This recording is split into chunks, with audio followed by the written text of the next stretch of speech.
Hello. It's me, Jayme CheeseSlice, and you are now watching Pasta to Go, which is presenting the show Left on Left. It is a radio program on the Progressive Radio Network and WBAI.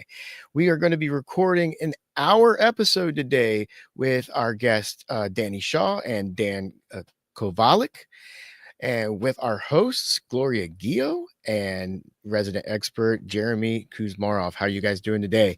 Great. You Hey, ready Jayme. for this? All right, I'm going to bring on both the Dans. Here's Dan 1 and Dan Double 2. Dan. And I'm handing it off to Gloria right now, so let's get to it. Hey, everyone. Welcome to Left on Left, where the left critiques itself and laughs out loud to keep from crying. I'm Gloria Guillo, a former administrator in New York City government, an investigative journalist, vice chair at WBAI Radio, and a co-founder of Green Renaissance Sovereign Rights Movement, a group so left, it's right on. I'm joined here today by our resident expert, Jayme Kuzmarov. Jayme is a professor at Tulsa Community College, a historian, investigative journalist, and managing editor of Covert Action Magazine, an online magazine that focuses on CIA and deep state activity. Our producer and engineer is Jayme CheeseSlice. The opinions you hear are ours and that of our guests, not those of WBAI, the Pacifica Foundation, or the Progressive Radio Network. Disclaimer. This content is intended for informational and educational purposes only and should not be interpreted as professional advice. The viewers are encouraged to conduct their own research and form their own opinions. This presentation is not intended to incite, promote, or encourage any discriminatory or illegal activity. There is a misconception among the so-called left that when Democrats are in control of our government, there is freedom in our news media and in education. Experience tells us otherwise. We see the Democrat and Republican parties as wings of the same predator class bird. While freedom of speech is clearly threatened by both parties, we would like to discuss what is even more sinister, and that is freedom of thought. What does this mean, and how does it manifest, you might ask? In the 17th and 18th century, laws were passed that made it illegal to teach enslaved and freed Black men to read and write, with punishments set for both students and teachers. In Louisiana, the penalty for instructing a free Black in a Sunday school is, for the first offense, $500. For the second offense, death. The predator class has always shown that literacy enables enslaved people to communicate, organize revolts, and resist oppression. For this reason, education for women was often limited as well. Unlike Blacks, women had access to basic literacy for reading the Bible, but higher education was reserved for wealthy white men. Initially, Yale and Harvard admitted only men. Yale University admitted its first female undergraduate students in 1969, followed by Harvard University in 1975. So this is an ancient history, people. It's just that it's not widely discussed. When students overcome socioeconomic hurdles and attend university to achieve a better place in society, they are then baited and switched into a sick ideology that justifies the brutality of the predator class by debasing its victims as less than human in its imperialist expansion. Historically, think Rudyard Kipling's White Man's Burden, and then of the comments made about Palestinians by world leaders. Skin color, race, sex, religion are still used to diminish the rights of groups of people to justify the stealing of their land, labor, and natural resources. This is why critical analysis and class consciousness are driven out of higher education. This is also why identity politics, some job skills, and redacted versions of history and current events thrive in today's academic environment. Our institutions of higher learning that have reluctantly admitted minorities, women, and working class whites undeniably seek to divide us from each other and hide the fact that we are united as an oppressed class. We have a photo, Jayme. That was the first photo, and now we're up to Harriet Tubman. Thank you. And this was said by Harriet Tubman. I freed 1,000 slaves. I could have freed 1,000 more if only they knew they were slaves. This has never been more true than today. The focus of our show today is on professors who accurately teach history and current events, and the price they have paid in doing so, and how they are bravely, undeterred, and continue on in struggle. They were marginalized and fired. They were harassed by law enforcement. Still, they refuse to be silenced or teach propaganda. They uphold human rights above all else. So before you today are professors Dan Kovalik and Danny Shaw. Hear their stories. They are our unsung heroes. Much respect. Let's start with Professor Dan Kovalik. Welcome, Dan. Thanks for having me. What's happening? Yeah, no, it's great to be here, first of all. Thanks for having me.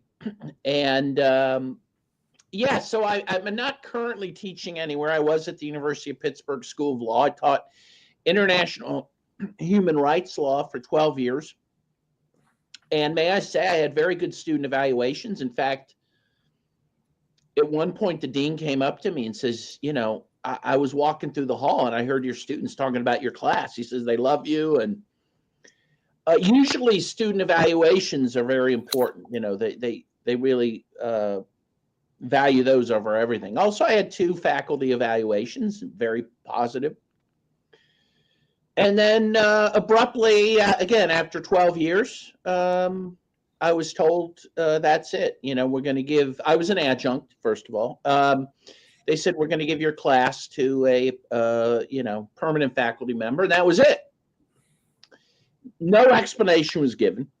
But I was told later that by another professor that what happened was some Ukrainian visiting students who were not even in my class, but who had figured out who I was, Googled me, went to the dean and complained about me because of what they viewed to be my pro-Russia views and writings. I think the one, I suspect the article that probably got attention there, even maybe aside from those students, was one, I wrote an article that got quite a bit of attention.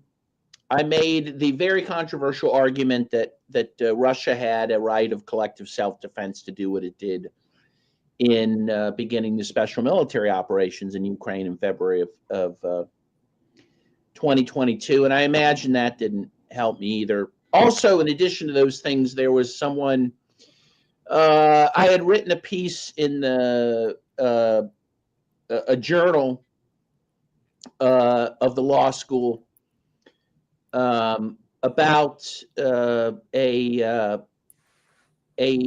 Palestinian doctor who appeared in Pittsburgh via video at actually the Jewish Community College. He was invited, Jewish Community Center. He was actually invited to speak there, and via video.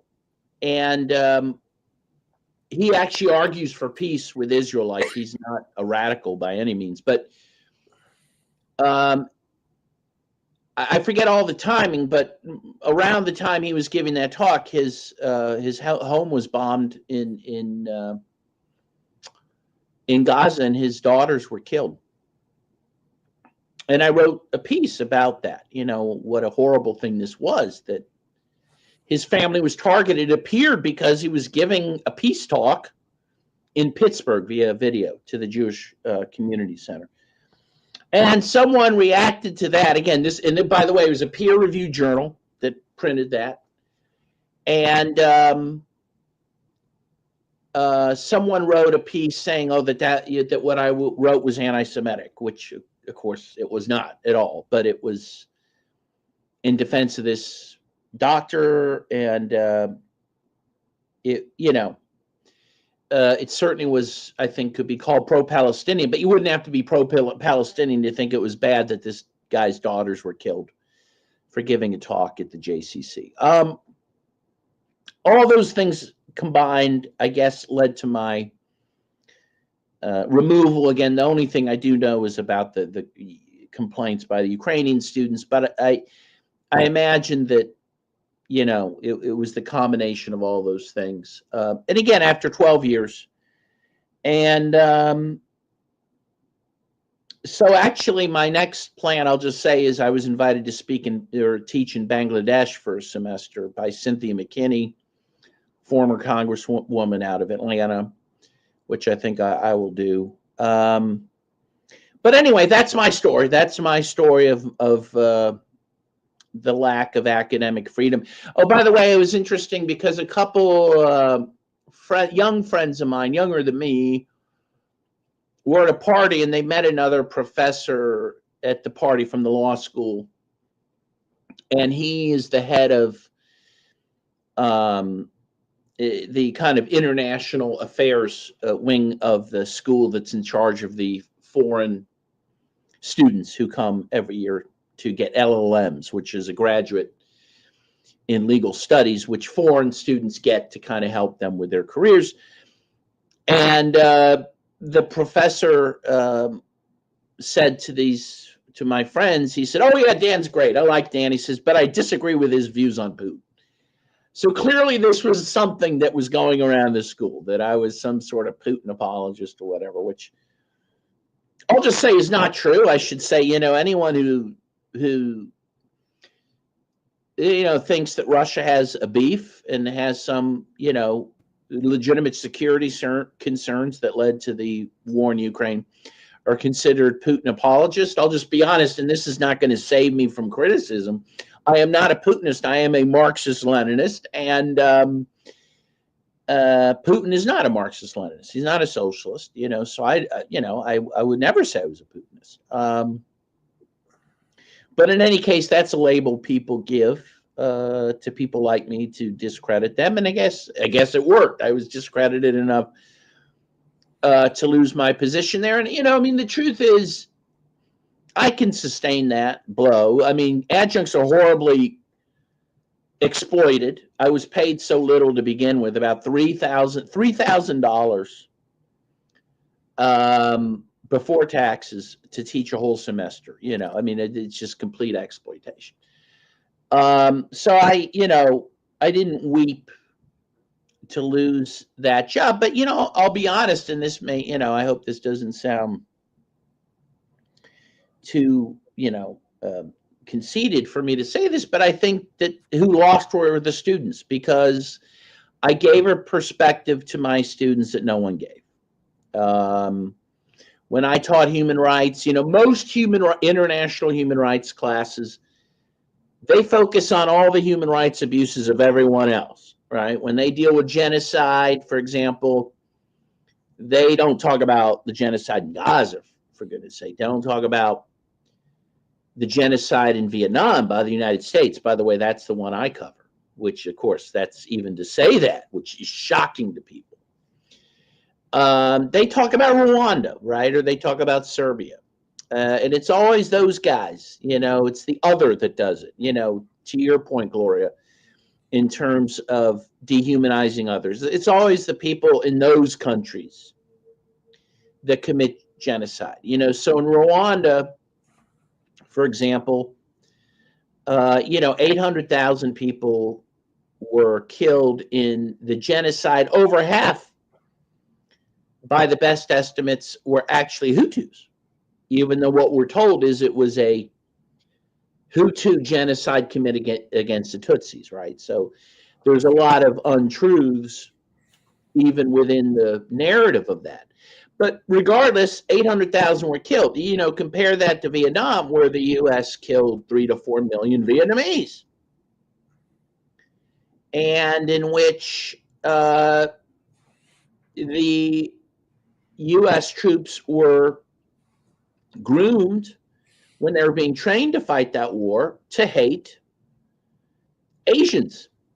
In fact, they were taught the MGR, and I'm going to use a word that I'm not happy to use, but what that stood for was the mere gook rule. If someone was a gook, meaning an Asian, in theater, they were fair game. Well, everyone in theater was an Asian, right?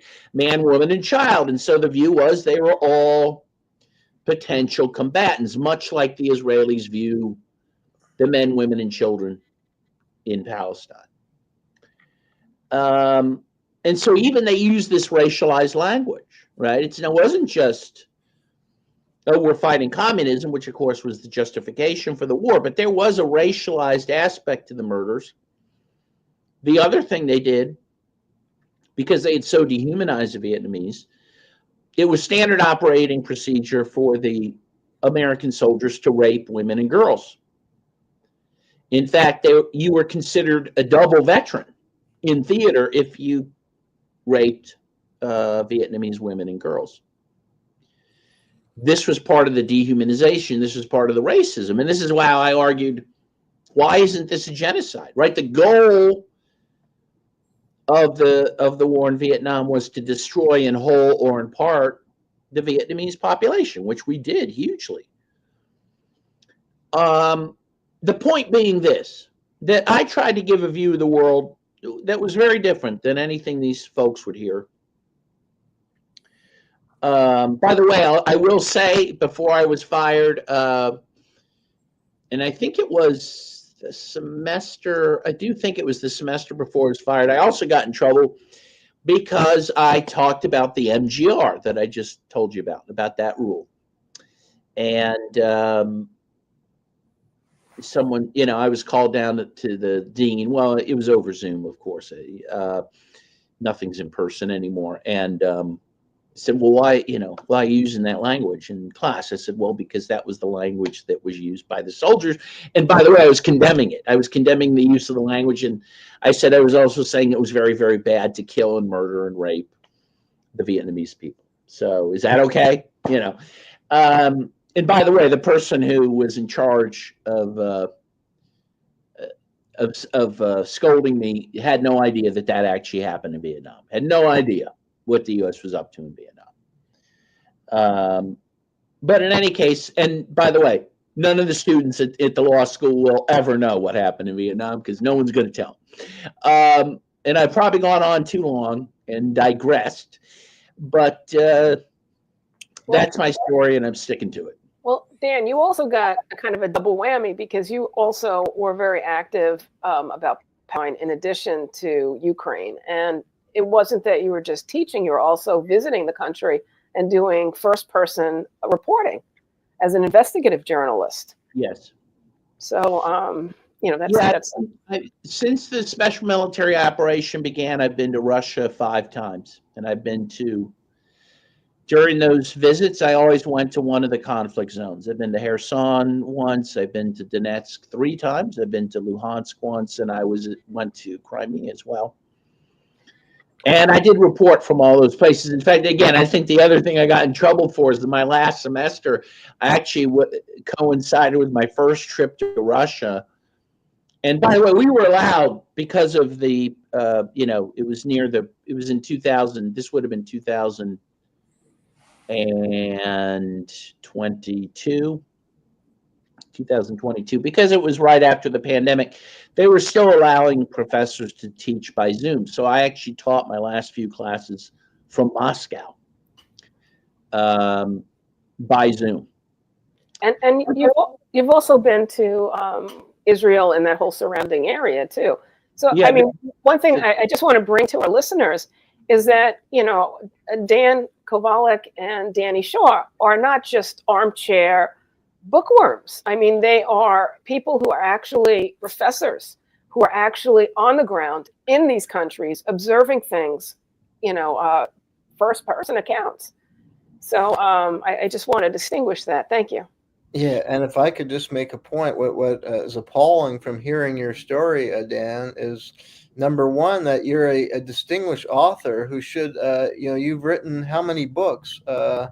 The 9th is the one you and I are working on, Jim. Yeah, right now. You've written 9 books. I've reviewed several of your books. They're incredibly well researched. They're also very well written and accessible to a general audience. You've covered a lot of different countries. So, at that university, you're really among the most distinguished faculty. there used to be the mantra publish or perish, and you clearly jumped that hurdle and would be in the category of, really distinguished authors who should be revered at that university for your outstanding scholarly output and for having traveled to all these countries, written firsthand reports, done investigative journalism, historical analysis, written in these peer-reviewed, as you say, law journals. So something has gone wrong in academia and the standard of the past. Because you're up there with the famous intellectuals of the past.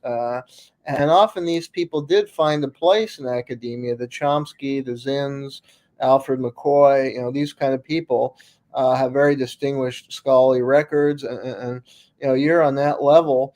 So to treat you like a piece of dirt like they did is horrifying when you should be revered.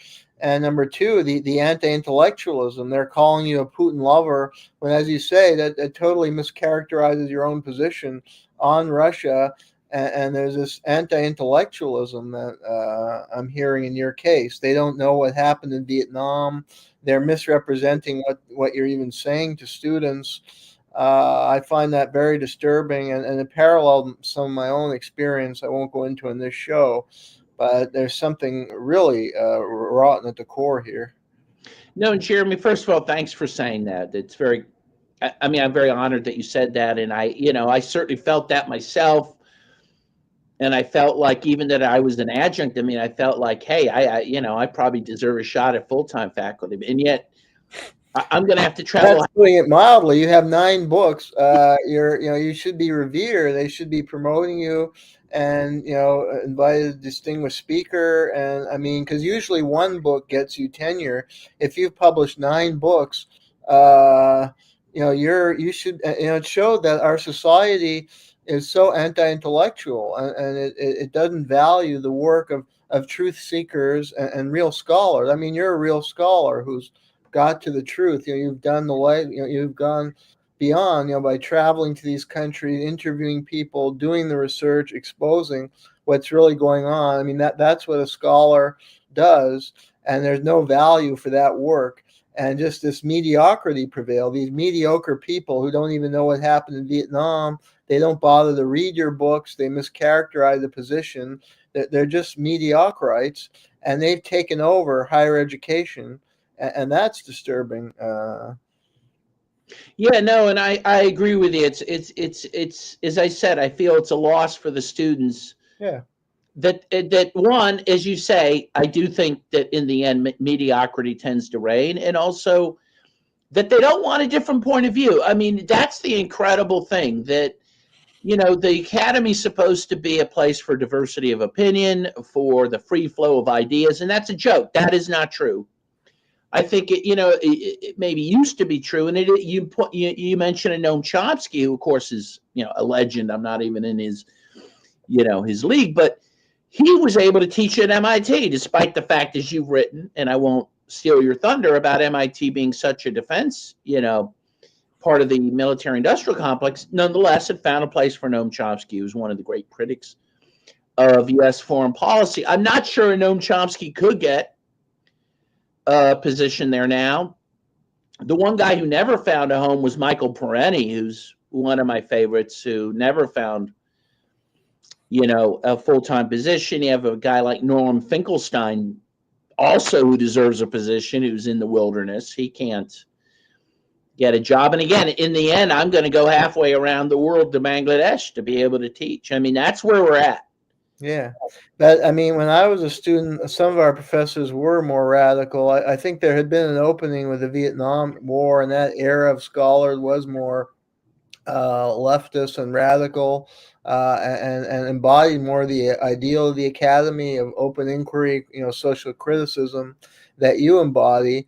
But yeah, there's been I guess as that generation has aged out, this younger generation has taken over with all this politically correct lingo, but at their core, they're conservatives and ideologists for the American empire. And they've carried out purges of people like us who embody, I think, the true spirit of independent and critical analysis. and it's veered toward authoritarianism and mediocrity. No, absolutely. And again, it's the students who lose. And Yeah. Excuse me, gentlemen, I need to insert our ID. Let's give it a second. You are listening to Left on Left on WBAI 99.5 FM and on the Progressive Radio Network. Let's give Danny Shore a chance. Danny, what happened to you? And then one other thing, Dan didn't have a chance to really talk about this, but at the end, I'd like you to talk about both of you had issues at customs and were harassed by law enforcement in addition to these issues with your universities and colleges. So, I mean, that's something to definitely cover also. So Danny, please tell us what happened. Greetings from Valparaiso, Chile. Big struggle here. I was very saddened upon arriving in Chile to learn there's 24 out-of-control forest fires, similar to what we've been witnessing in California and in Canada. So this is a problem across the Western Hemisphere, and many of these out-of-control fires are impacting the Mapuche indigenous areas.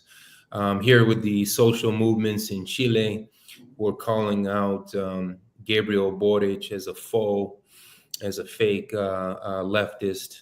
So much of his hostility has been against Venezuela or Cuba in the Bolivarian bloc, instead of the president of Chile calling out the assassins in Tel Aviv and in Washington.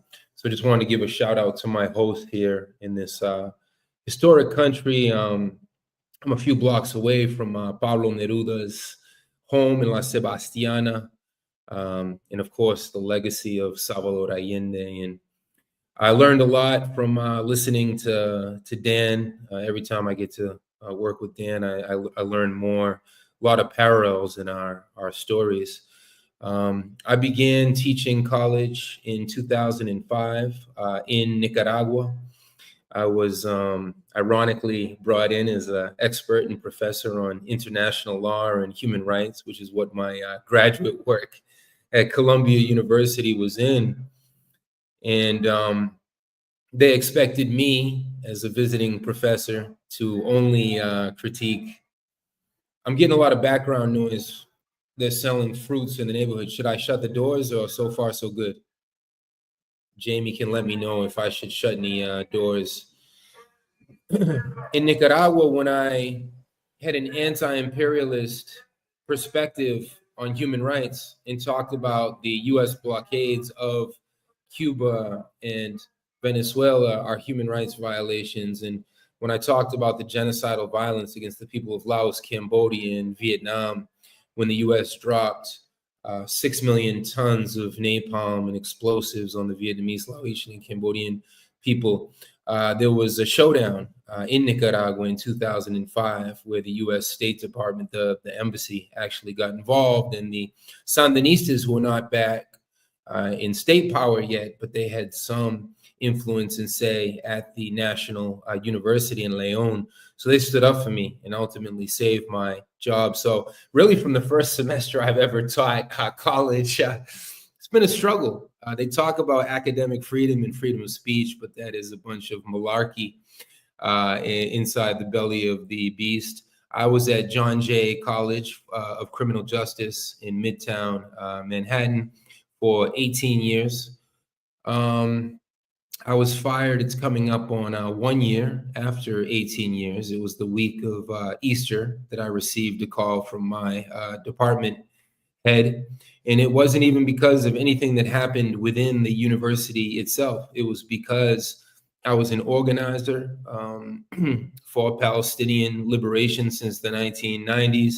I had been targeted by all of these different Zionist groups. They published half dozen articles back in occupied Palestine or Israel against me, that I was an anti-Semite, as well as about a half dozen articles here in the Zionist diaspora.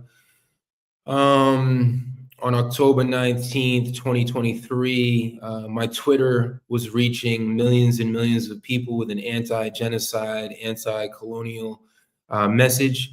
My Twitter was delisted, deboosted, and shadow banned. I've never really received, I've never been able to use my Twitter the same way.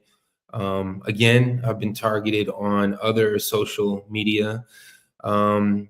I was fired as a so-called anti-Semite, quote unquote. They always try to falsely equivalate anti-Zionism with anti-Semitism. When I got fired, it was a big deal at John Jay College.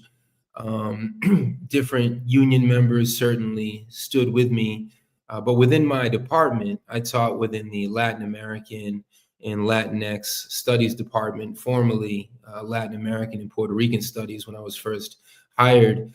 Very, very few professors. Out of 17 of us, only one professor, Luis Barrios, longtime practitioner of liberation theology, anti-colonial Puerto Rican psychologist, kind of the Frantz Fanon of Puerto Rico, if you will. If you haven't seen Luis Barrios's work, he's phenomenal. He stood with me, but the other professors, some of them sent me private messages. Oh, how could this be happening? But none of them even dared to raise their voices. And these are professors who had invited me to come into their classrooms and talk about Venezuela and talk about Cuba, countries that I've visited. In the case of Cuba, 6 times. In the case of Venezuela, I was just in Venezuela for a few months ago covering the US elections for Telesur. So I think the generalized climate of McCarthyism that exists is deeply distressing. Another big part of my story was the FBI. Last summer, I was returning from peace conferences in London, where I was invited to be a speaker alongside Ambassador Craig Murray, who was a former political prisoner, and he was a British ambassador. And just because he stood up for similar causes to Dan Kovalik and myself, he was on the chopping block and he was put into jail. And I was also speaking at different events in Indonesia, East Timor, Singapore, and Malaysia. Upon re-entry into the United States, the FBI detained me. They took away everything I had. They took my phone. They took my passport. They took my laptop. Then they interrogated me for about 3 hours. So I've had to contract lawyers for both of these cases, all of these infringements upon my First Amendment rights. And yeah, I mean, the cause of Palestine, I was using the word genocide before October 7th and certainly October 8th, 9th, 10th. That's why they targeted me. They didn't want there to be any anti-imperialist voices because, of course, as Malcolm X taught us, history and the truth are always on the side of the oppressed. I have no regrets. I was able to share the truth about Palestine and anti-Zionism and the truth of the true working class Jewish history and revolutionary Yiddish land with some 6,000 students before I was targeted and canned.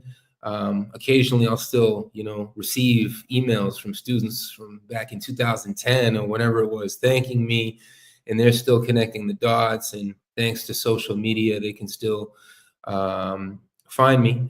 So that's a piece of my story. I've had to be creative in terms of where I can work and teach since. But again, no regrets, no resentments, and the struggle continues.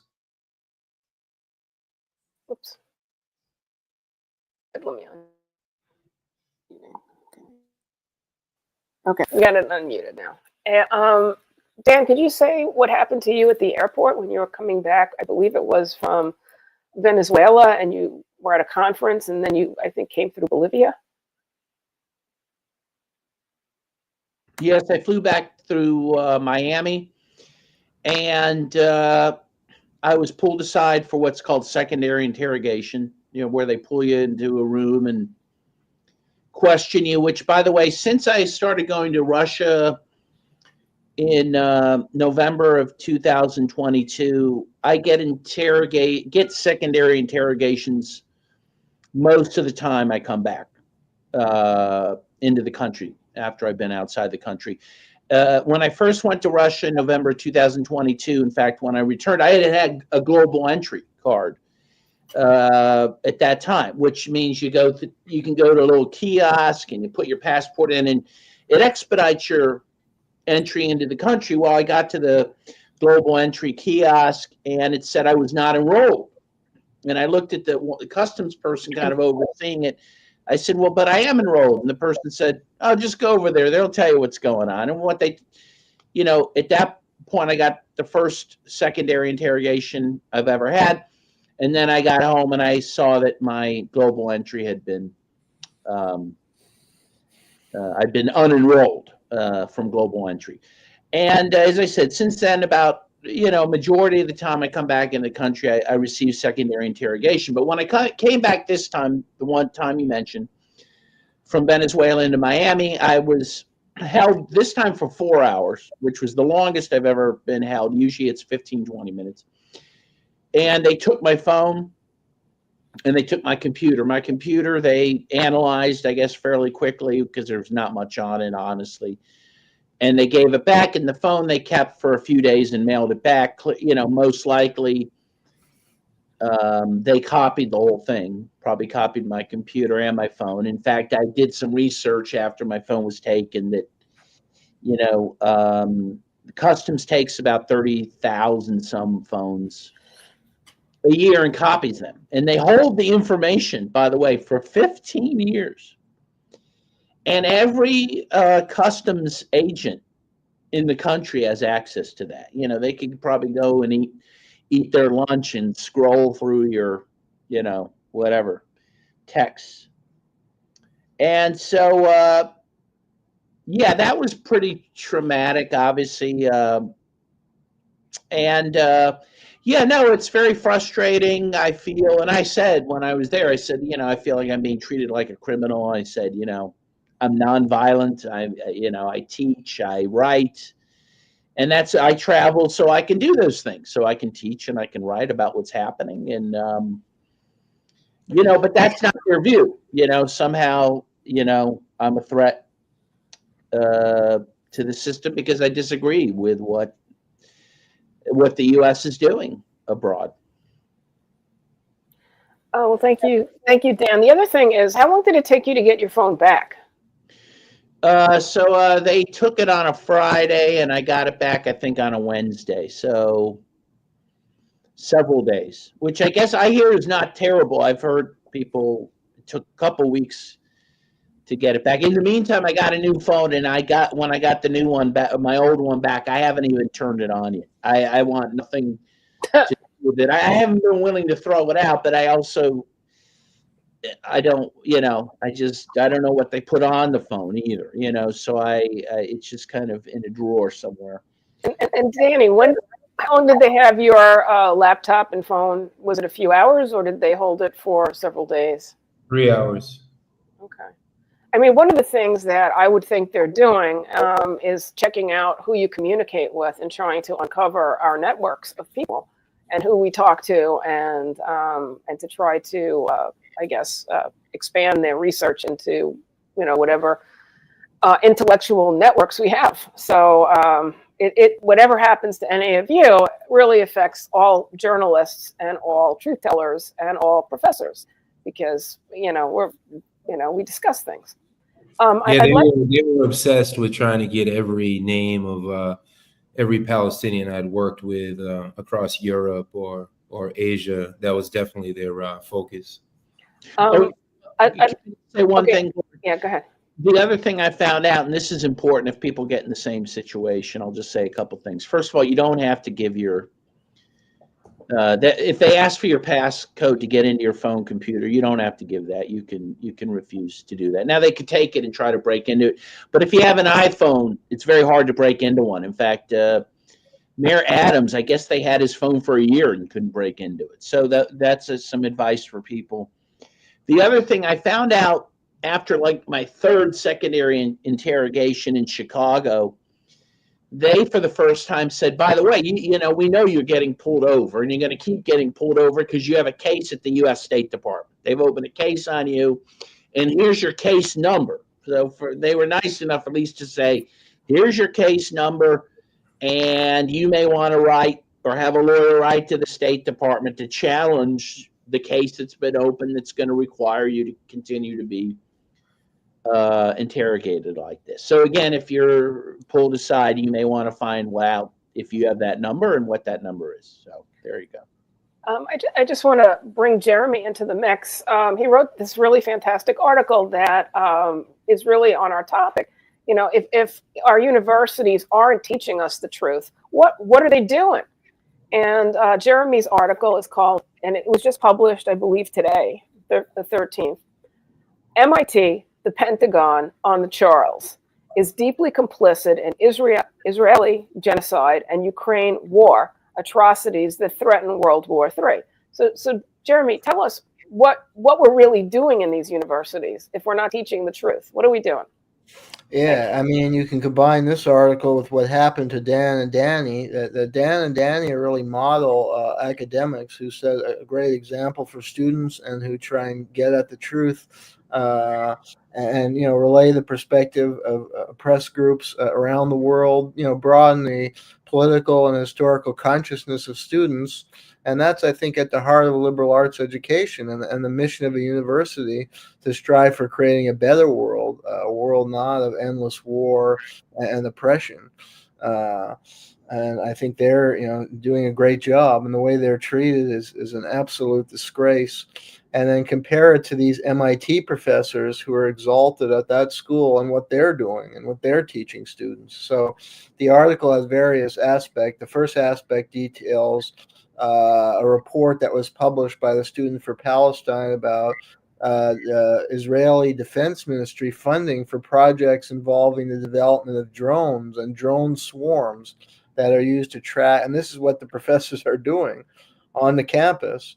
And, you know, graduate students are working with them and learning how to create drone swarms so they can spy on Palestinian and track and follow them and then kill them or destroy their homes.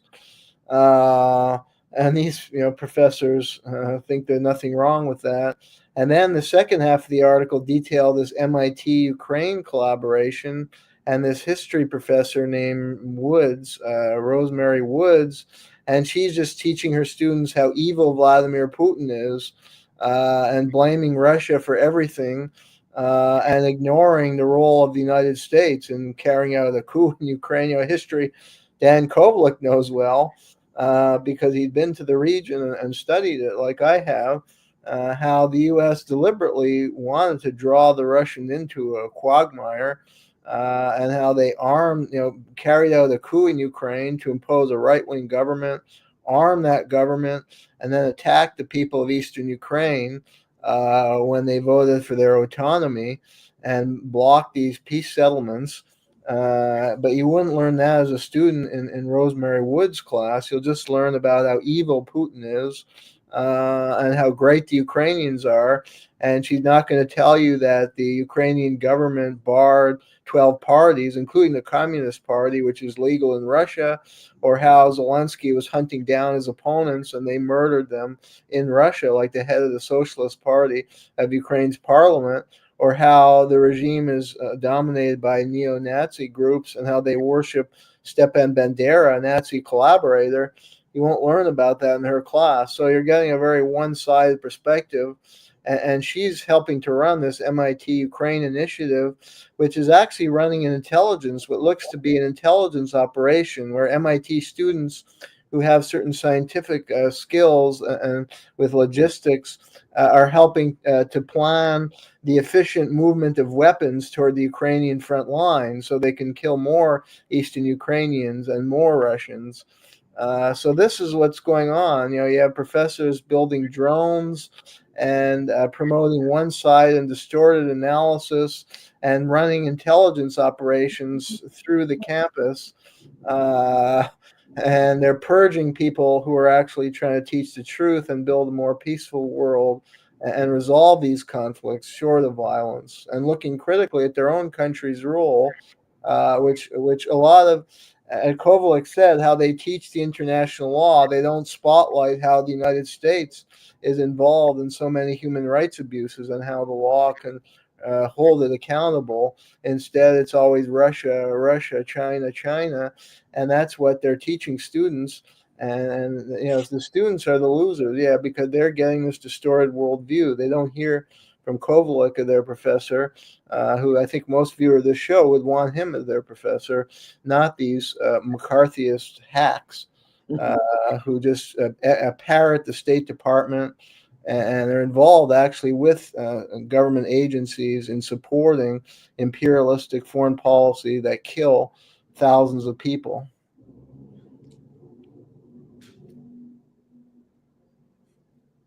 And MIT has a long history. I mean, they had Chomsky there, but they have a history. Going back to the Vietnam era, there were a lot of protests over the Draper Lab, which the students got it off campus. That manufactured the Poseidon missile, and they got it off the campus. Now, MIT's political science department has a long history of collaboration with the CIA on counterinsurgency. They had Walt Whitman Rostow, the professor there, who became a key architect of the Vietnam War. They had a guy, Max Millikan, and Ithiel del Sol Pool, who used to attack Chomsky, and he was working for the RAND Corporation and CIA to develop counterinsurgency projects in Vietnam. So there is a history with MIT, and they call it the Pentagon on the Charles. 14% of their research comes from Pentagon contracts.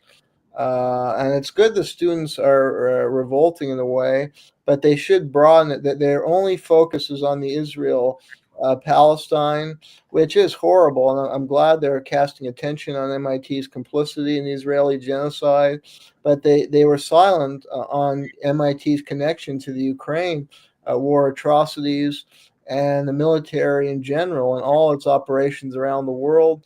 So I've advocated to student activists to broaden their activism to include a broader critique of the American empire, and I hope that will develop.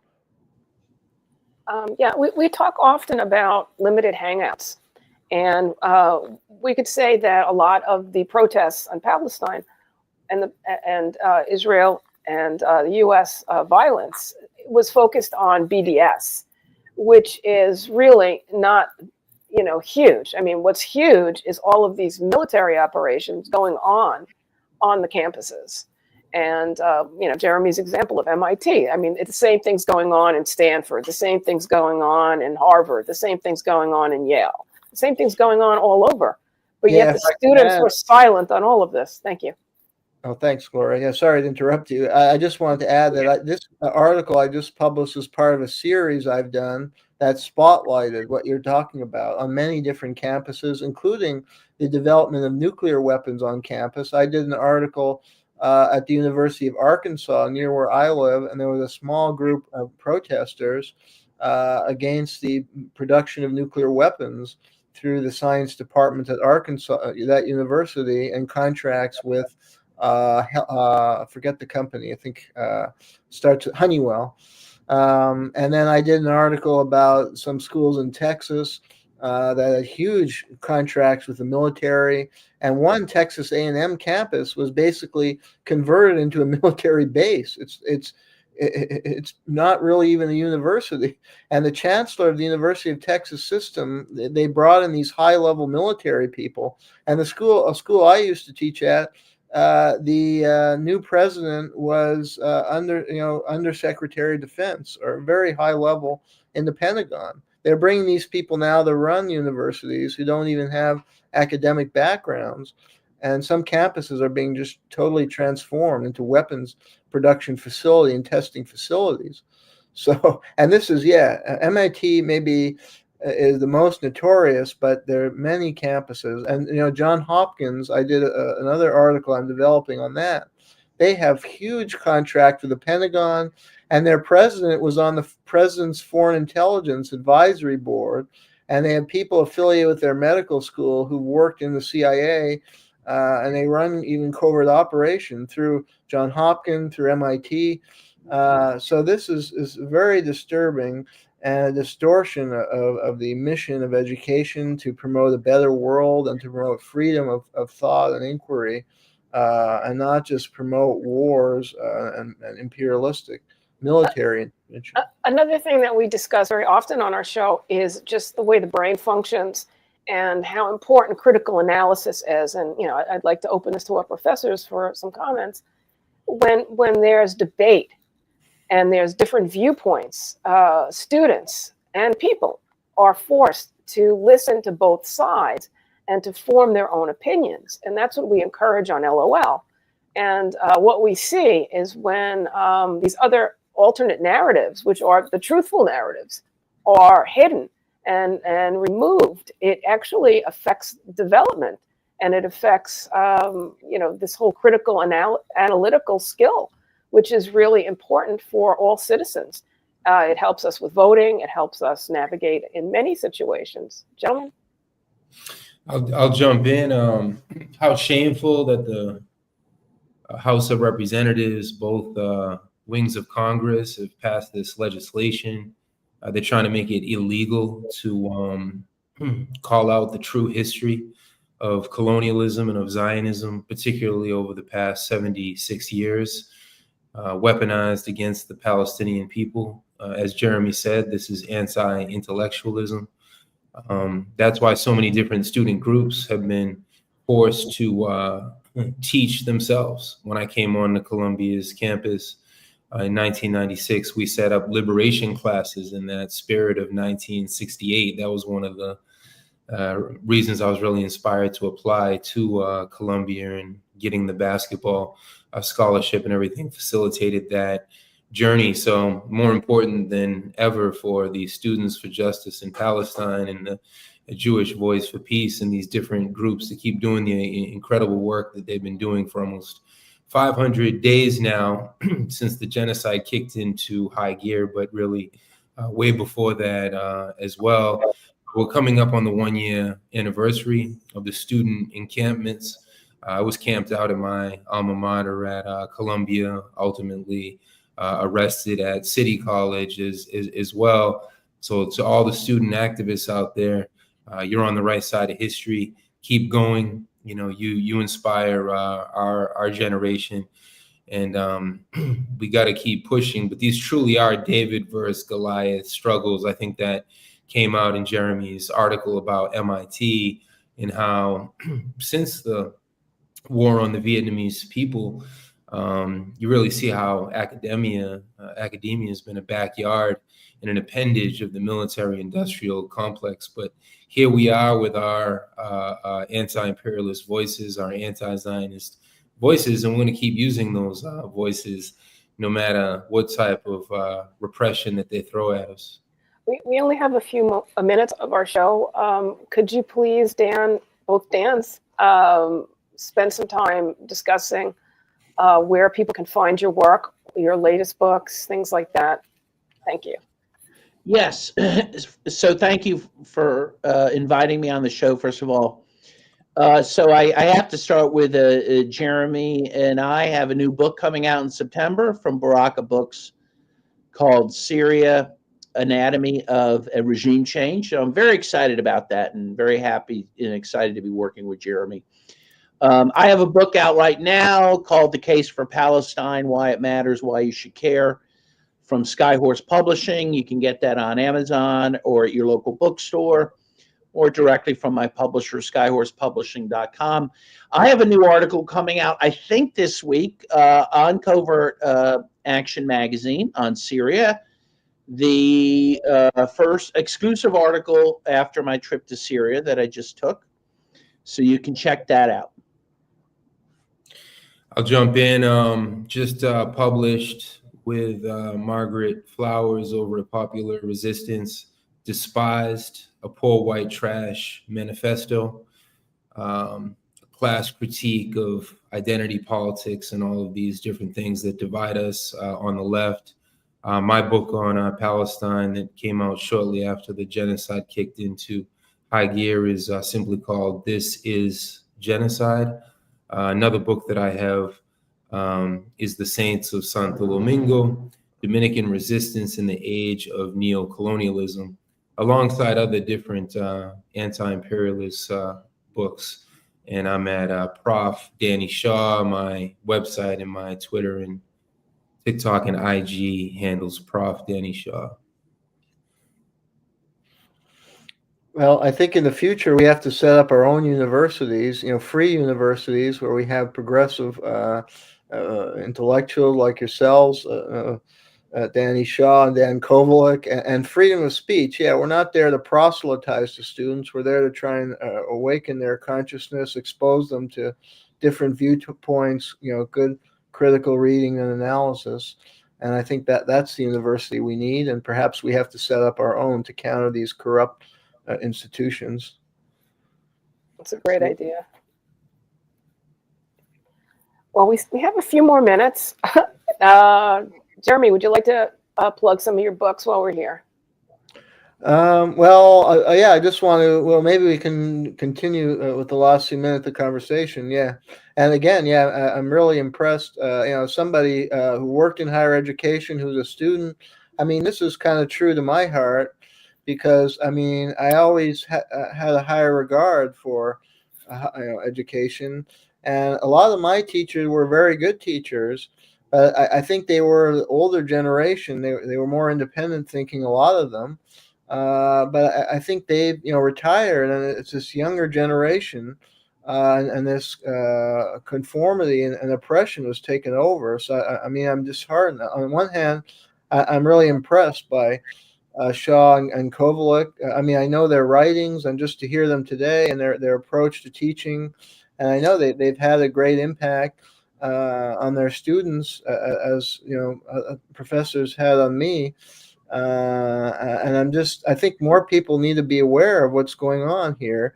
And I think this is part of this ascendant fascism in our society, that they've destroyed independent media and they're destroying independent education system. And that's really the lifeblood of democracy. So we've got to fight back more. I think we've got to build a movement of professors who've experienced this and teachers, and perhaps work toward developing alternative institutions is one solution I can think of. Yeah, and I totally agree with that. And I think, one thing to go even just a little deeper before we leave, Jayme was talking about anti-intellectualism. And I think that even extends to the fact that young people are not being even taught how to think critically and how to think abstractly. And even there was a study just came out that many students, even on the graduate level, can't read a book. You have the dumbing down of the population. And I think intentionally so. They don't want people to think critically. They don't want people to come to their own conclusions about things. And that, to me, is as scary as anything. Yes, and I was attacked at one institution for assigning too many books to students. No, that's a big thing. And these students were good. I can gouge, who my students are, and a part of the job as a good teacher is to push them, to raise their level and to push them to work hard and to develop a good work ethic. When I was in college, they would assign a lot of books, and it was I was a little stressed at the beginning of the semester, but I had to discipline myself, and I remember the teacher said, well, you still have a social life, but, go out on Saturday night, but you got to work hard during the week. I got used to reading. I could read a book more quickly because in undergraduate, I have like 10 books. I had to read, learn to read quickly or maybe skim some chapters, but still. So that's a skill you develop. And yeah, I agree with you. They're They're censoring content. They're deliberately dumbing down the curriculum. They have this idea that universities are like, the students are the customer, and we have to just please them. And even with a student evaluation, I mean, I agree they are a good tool, but on the other hand, it's not purely a popularity contest. When you're a teacher, you want to be a bit tough sometimes and challenge them. And sometimes, students don't get a good grade and they're a bit upset, but, they might appreciate it over time and really develop their work ethic and reading skills over time. So there's just so much wrong on so many levels. And we need a revolution in education. What I wanted to establish with the intro I did was that this is not new, okay? This whole concept of, not allowing people to think, not allowing people to read is really to keep people from organizing. And, we saw that where, the first offense in teaching, slaves or freedmen was a $500 fee. And the second one is death.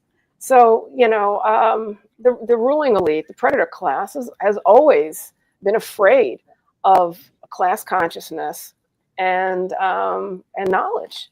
So that pretty much wraps up our show for today.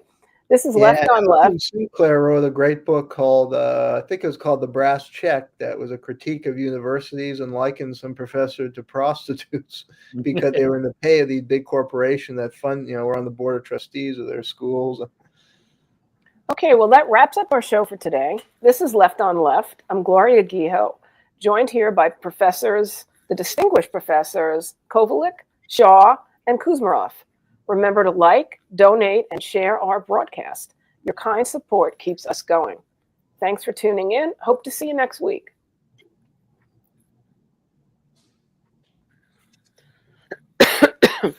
Great, thank you. We're still live, guys, if you want to see anything yes. else, but we're not going to be on the radio now. Right. We are no longer recording for the radio. Okay, That was I got to fantastic. check out in about 2-3 minutes. But all right. So you guys could just wrap it up and talk about whatever. I can stay for a while, but if you guys got to go, you guys got to go. So continue. I'm trying not to have coughing fits and to quickly mute myself when I'm going to have one. So I'll just say that, as we were saying, while it's great there is a pro-Palestinian movement, and it's very, very important, as we were also saying, the movement needs to be broader to oppose militarism in general. And really it is the sake of humanity is at stake, as we all on this call know that, the next big war will be nuclear, and we won't survive that. We need to prevent that next big war. And it is interesting, when I was a kid growing up during the Cold War, we were all very painful. Even as a child, I was very painfully aware of the dangers of nuclear war. And now no one seems preoccupied by that, right? People will be worried about global climate change, which may, kill us over time, but, nuclear war could kill us in an instant, and no one seems to care. And again, I think the press is largely responsible for that because they're not sounding the alarm on that. In fact, I don't know if you saw, if you live in New York, I don't, but I saw that they had a public service announcement a year or so ago where they were like, hey, if there's a nuclear attack, go down in the subways, and at the end they said, New York, you got this. It's like, no, nobody's got this. We don't got this. We're not going to survive this, but that's how crazy we are. But again, I think there has to be more systemic protests and attacks. So just want to give you one anecdote that I always think about in terms of this. So when we had the G20 G20 met here in Pittsburgh a number of years ago, and there were huge protests in Pittsburgh, like of 5,000 people, which for Pittsburgh is gigantic. And there was one march by these anarchists down the street in Oakland where the universities are, and they smashed the window of an Irish boutique store that sells sweaters and hats. Okay. Meanwhile, right across the street, literally right across the street, is the Rand Corporation building. well marked and everything. They left that pristine and went after the poor Irish boutique. And to me, it says so much about just the lack of, again, kind of big picture vision that people have. Yeah, I got to run, but I agree with what you're saying. Yeah, I think some of it may be the miseducation, like that Danny and Dan were talking about, that these students are very poorly informed about certain world events, especially Ukraine, Russia. You can't get, unless you read certain books, you don't know anything about it, and they're kind of conditioned in this kind of Cold War mentality and this Russophobia. So it's hard to get them to broaden their activism on Ukraine. I think, they're just not well educated about the nature of power in the United States and its operation all around the world. And somehow the Israeli genocide was so extreme that had this emotional impact, which is good. But it now has to broaden into something larger. And I think that's why they're suppressing, they're really hammering the teaching aspect so these students don't learn what's really going on. Yeah. Because There's another one too, another blind spot for. So anyway, I've got to run. It's real great to be with both you, Dan and Danny, and my solidarity with you, and let's be in close touch. Yeah, thanks, Jeremy. everyone. Yeah. Thank you, everybody. Also, I guess I'll just say for the record, I know both Dan's from work that we've all done on election integrity. And we've met each other multiple times in various countries, in addition to the United States. So they're really comrades with me too. Thank you, guys. And thank you for having us on the show. I really appreciate it. Thanks so much. Take care, everybody. Bye-bye. Okay. Take care. All right. Well, everybody's cutting out. I will go ahead and just wrap up the show for the YouTube audience today. I hope you guys enjoyed Dan and Dan. Well, Dan and Danny. And I think it's really interesting how this is a story that does repeat itself a lot. If you're a professor, you don't have academic freedom. You have to conform to what the establishment wants, or you don't get to stay. There's very, very few professors who are able to stay in teaching positions above the fray here. And from my perspective, about 10 years ago, I kind of realized we've flipped what academia is supposed to be. Originally, it started where the professors started the university and they were the ones who were in charge of the university, but they would hire administrators to do the administrative work so they could focus on teaching and doing what they need to do to make sure all of the students get the kind of education that they want the students to get. But over time, it seems like the institutions flipped to where instead of the administrators are there working for the professors somehow started becoming employees working for the administrators. And I think that was the real downfall of our education, because that's happened in university after university after university across the country. And maybe we do need to get back to that. Jeremy mentioned that, said, hey, we should have our own like university for more like progressive studies. And he's right, you should. And the way I would see you do that would be maybe to form it as a university, as a worker co-op, where the professors are saying, we're going to have this school.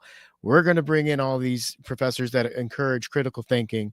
We don't all agree on everything, but we all are going to respect each other's ability to teach the different ways of thinking and looking at different situations.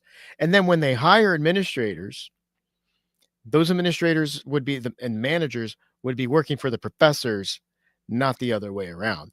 And I think that would be the only really fair way to get our academic institutions back to what they're supposed to be, which are places of actual learning, encouraging critical thinking, and getting students to look at multiple sides of an issue, not just look at things the way that the empire wants you to look at. So very interesting to have those guys on. I wish they could have had a little bit more crosstalk between each other, but because of the format for the radio, it kind of restricts the way we can do things, and we have a little bit of limited time. But it is good to have those guys on. 3 professors was and they've all had similar stories of being censored in their workplace and having to just teach the way they can in whatever ways they can. And I think a lot of the students who get professors like Dan, Danny, and Jeremy are very, very lucky to have that kind of exposure, because the majority of professors don't have the courage to stand up to the machine. Most people conform because they got to eat, they got to pay the bills. So they're going to do what they need to do to keep their jobs. And there's a lot more out there who would probably like to do the kind of work that Jeremy and Dan and Danny do, but they just are in positions where they can't do it. So, or they just won't do. They don't want to sacrifice their paychecks and their steady gigs, and they're not going to stand up and challenge the system that is really hurting us all. So, with that, let's thank our guests and thank Gloria for hosting. This has been Left on Left, a presentation of Pasta to Go. And our executive producer is Craig Jardula. He might be back on the show in the next couple of weeks. We'll see. And he'll be on as a guest, though. And so thank you all for watching, and we'll see you next time.